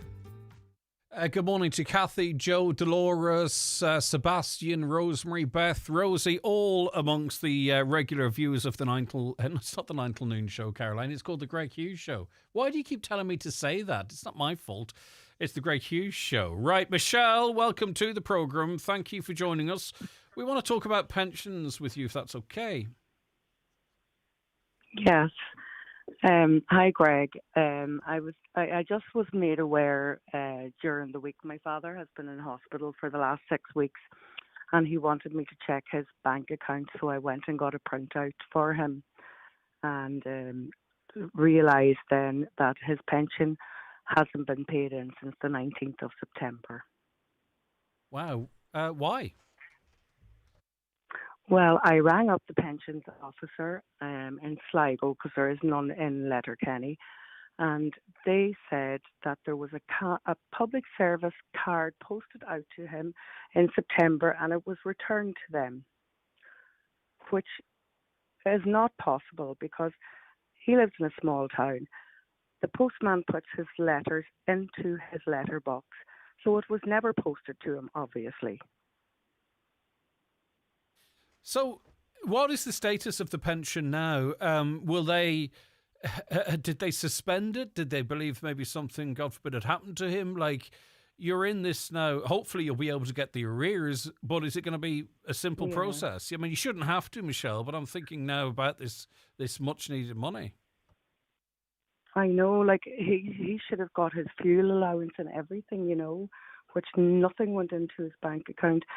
So, like, what I'm thinking is, like, they're saying that they posted out a card and it was returned to them undelivered, which would not be possible that it would be returned undelivered because the postman would have put it into his letterbox. 100%, yeah. So they would not have been able to have it returned to them. And I just want to make other people aware, if they have elderly parents or, even with a little bit of dementia or anything, to check their parents' bank accounts for them, that this could possibly have happened to other people, And they could be down, they may not realise they could be down payments for weeks and months. Like, let's say they had a little bit of reserve that was meeting the bills. They might not know that this money they presume is going in wasn't going in. Well, yeah, that's what happened with my father. He did have a reserve. He had a little bit of money in the bank. And because he'd been in hospital for so long, we went to order oil for the house just so that it wouldn't run out, and the card was declined. Yeah, interesting, really interesting. And listen, we know we were in shock. Of course, yeah. If that card had got into the local post service, your postman woman would have made sure it got to your dad. Like, so, I think you're right in being cynical about that. Yeah, I don't know. I think it's an excuse for I don't know what, but I don't believe that the card was sent out and returned undelivered. That couldn't be possible. Are you a named contact for your dad? I'm just wondering, was it difficult for you to sort of ascertain this information, or were they quite open with it when Yes, it was very difficult. I went into the bank and they couldn't tell me much because I wasn't the account holder. Yeah, there we go. But I just said the one thing I want to just check is his pension still going into the bank. And they looked and they backtracked it. The last payment was on the 19th of September. Okay. Well, your dad's lucky Now, to I mean, have you if to somebody's chase this up, but stopping not your everyone pension- does have it. Yeah, but you'd think they'd send a follow-on letter or something to say, oh, due to your card being returned, we are stopping your pension. There was no follow-up letter, nothing. Yeah, okay. It's troubling. You know, so I Thanks just want for to helping let us get that people info be out aware there. of that. Yeah. Yeah, just for everyone, just check up, keep an eye on your elderly parents' accounts and things like that. You know. Okay. I hope your dad's out and well now, Michelle. It's a long stint in hospital. Yeah, Takes a no, while to get the strength he'll back be out and stuff. soon. Well, thanks a million. All right, good stuff. Passing our best wishes if he All right. maybe he does listen. I don't know. Okay, thanks, Michelle. 086 60 25,000 if that resonates with you. Listen, we have had hundreds of comments this morning on various issues. We really do appreciate that interaction. They're all read. We try and get out as many on air as possible, and we do make sure. I've read out dozens already today. In relation to the speed sign at Tubin Farn, there are two. One going through Tubin, heading for Derry. That digital sign is fine. When returning, heading to Buncrana, there is a digital sign at the other end, which is embarrassing for whoever is in charge. Limited 60 kilometres. I think if you're doing 55, it comes up red and telling drivers to slow down. The sign is faulty. Thank you. That's more information, and I understand it fully. I got a comment on this yesterday, and I was going like, well, okay, what's going on here? On the issue of immigration, he's not given the overall real number. How many non-born Irish people in Ireland today, including all those who now have Irish passport citizenship? The baseline to do the maths, if native born and non-Irish born, no, they were also referenced in that as well.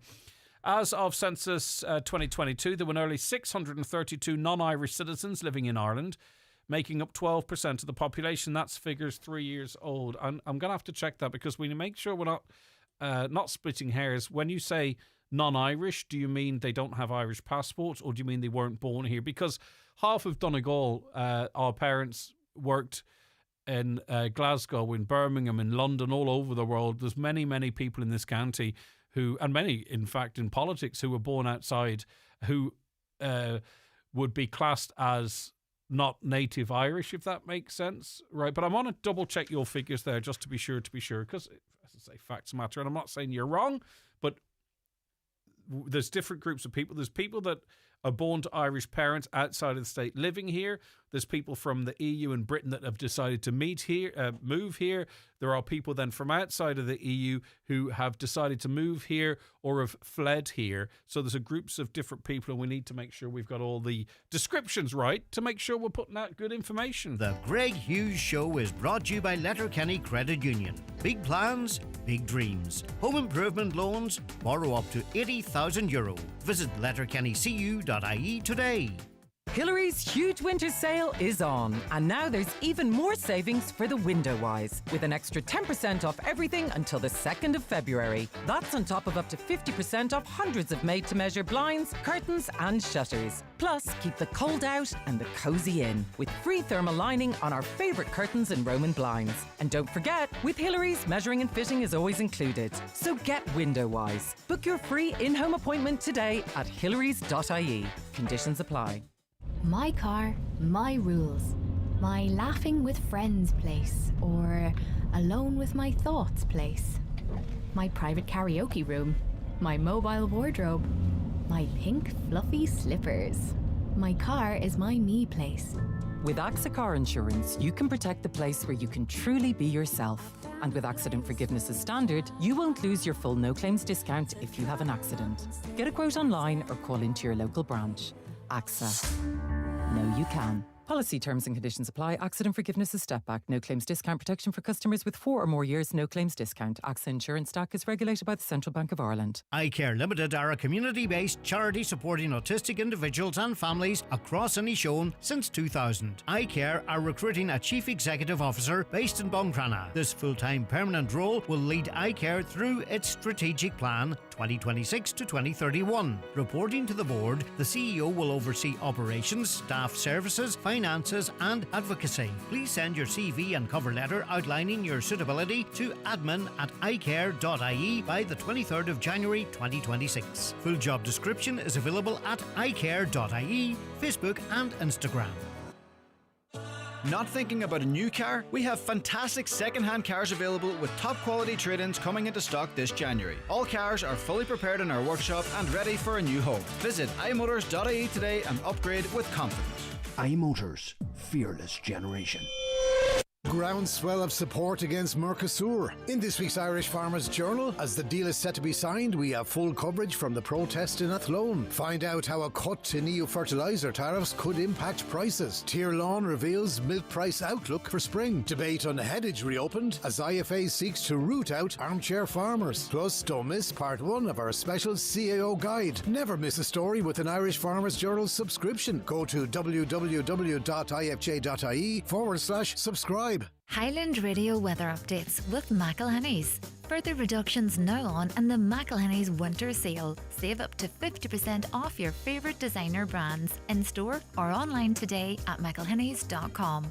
So frost and any mist patches have cleared mostly at this stage to leave a mostly dry day with plenty of low winter sunshine. Be careful pulling out of junctions with the sort of damp roads, and the low sun can be really dangerous. Some showers will affect us later, a few heavy and thundery with local hail, temperatures of 5 to 7 degrees. So just on the population breakdown in this country, and some of this is 2026 info, some of it's a little bit older. So 80% of the people living in the Republic of Ireland were born in Ireland. So that's 4 out of every 5. Of the 20% that were not born in Ireland but live in Ireland, 25% are from the UK.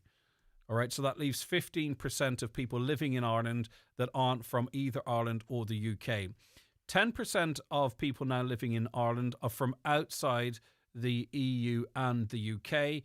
And of that, overall percentage as well, 3 to 4% of Ireland's population are refugees, and the majority of those are Ukrainian refugees. So that's the breakdown of the statistics just in relation to what we were talking about there. Greg, what does I deem people achieve that can't be achieved by policing the corporations producing this stuff beyond letting the government track your internet activity until they expand beyond it? These suggestions of chat control and ID verification don't pass the proportionality test. It's applying a general warrant on the whole population under the assumption we're all nonces, which is a slang word for paedophiles, which I prefer to call them what they are, is paedophiles.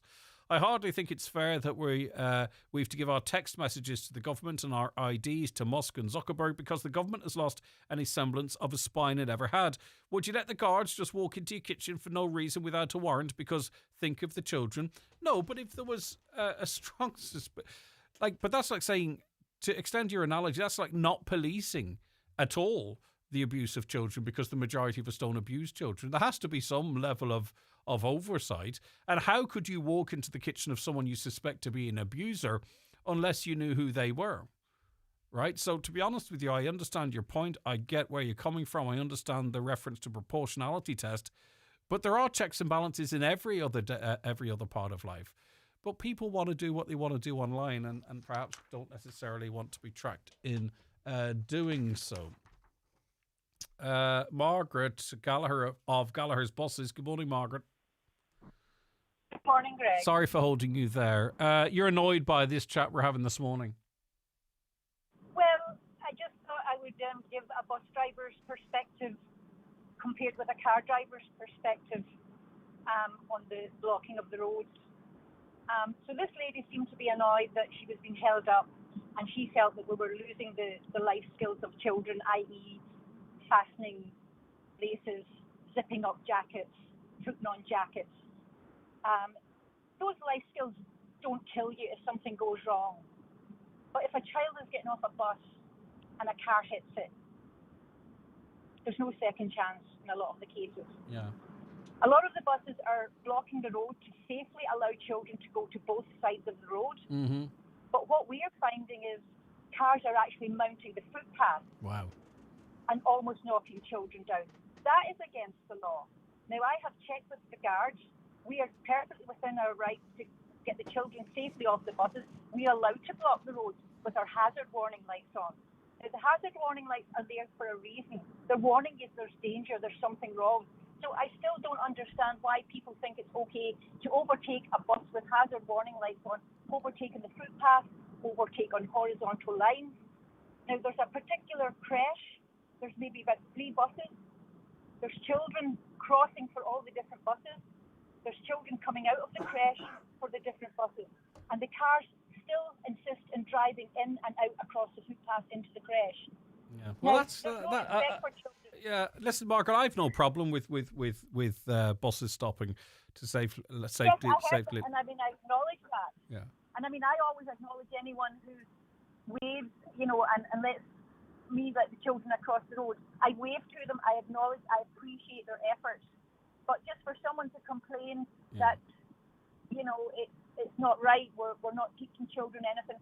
The roads that we had, or she's chatting about 20, 30 years ago, like I started driving 45 years ago. Yeah. The roads that I was driving then is not the roads I'm driving And now. also, too, So- we're talking about teaching children. It's the adults we need to teach. I mean, anyone trying to overtake a bus in the middle of the road and going up on the footpath should have their licence revoked on the spot. Margaret, thank you for that. I really do appreciate your time. Right, 2 guests on this week's Business Matters podcast from Highland Radio. It's presenter Chris Ashmore. Chris, what have you got coming up for us? Yes, Greg, now this is something we did last year. If you worked for even a year in the North or in Britain, you could be eligible for a UK pension. And you can actually add a little bit to your pot. The British taxpayer will put in more. Thank you. And it's a bit of a win-win situation. So I'll be hearing from John Ring of Extra Pension, who specialises in this field. And we have a clip from John, don't we? We do indeed. And he gives some practical examples of how someone can benefit. The maths on this are really crazy, and I don't want to bore people with maths. But essentially, if you were to go and get a private pension, essentially, and even if it was, even if you were taking a lot of risk with a private pension, you could pay in €1, and over 20-year retirement, you might get €5 back if things worked out well. And that's if you were taking serious risk with your money, essentially, in a private pension. This thing, at the cheap rate, you get €40 back for every one that you pay in. And at the more expensive standard rate of €1,000 a year, you get €8 back for every one that you pay in over 20-year retirement, and that's fully guaranteed. So compared to a private pension, for example, which is not guaranteed, even if you're taking a lot of risk in a private pension, it's still just nuts in terms of the return that you typically get. Yeah, it's like effectively money for nothing, but it does, like everything, require a little bit of effort. Of course, you need your national insurance number, Chris, but all that's in the podcast. For anyone who's worked in does this apply to Northern Ireland as well? So yeah, so it's worth checking out because you could potentially, now it depends on, there's different contributions, but you could get back for every €1 extra euro you put in, you could get €8 extra into your pension pot, or as much as like 40. That anywhere, so, and it is being tightened up in the UK because, understandably, there's a lot of money going out, and people are asking, should this continue? But worth checking out. Defo. Your second guest on the show. Also, speaking to a head of enterprise at the local enterprise office, Brenda Hegarty. People this time of year looking at things like the business support clinic, the first one at the end of the month, and all sorts of supports and grants available. So we have a clip here as well, and she explains essentially what the local enterprise office does. The local enterprise office is the government's agency. We're embedded within the local authority, Donegal County Council, and we're here to help people in business. So please do get in touch, and we will endeavour to give you whatever support we can to get your business progressing and competitive and competing well, both at a local level, nationally and internationally. We have a particular focus now on, as well as the digitalisation and sustainability, but looking at exports, helping businesses maybe that is trading locally or nationally, maybe into Northern Ireland and going beyond, and again a wide range of supports to look at new markets and new customers outside of Ireland and what support you would need to get on your export journey. Chris, that podcast live now? It'll be live in about 10 minutes. Okay, so you can listen on demand and then broadcast on the radio then on Sunday, Chris. Sunday after the 6 o'clock news. And if anyone wants to contact you? It's businessmatters@highlandradio.com. Thanks so much, Chris. That's Chris Ashmore. We'll be back tomorrow morning at 9. Stay tuned. John Bresson's around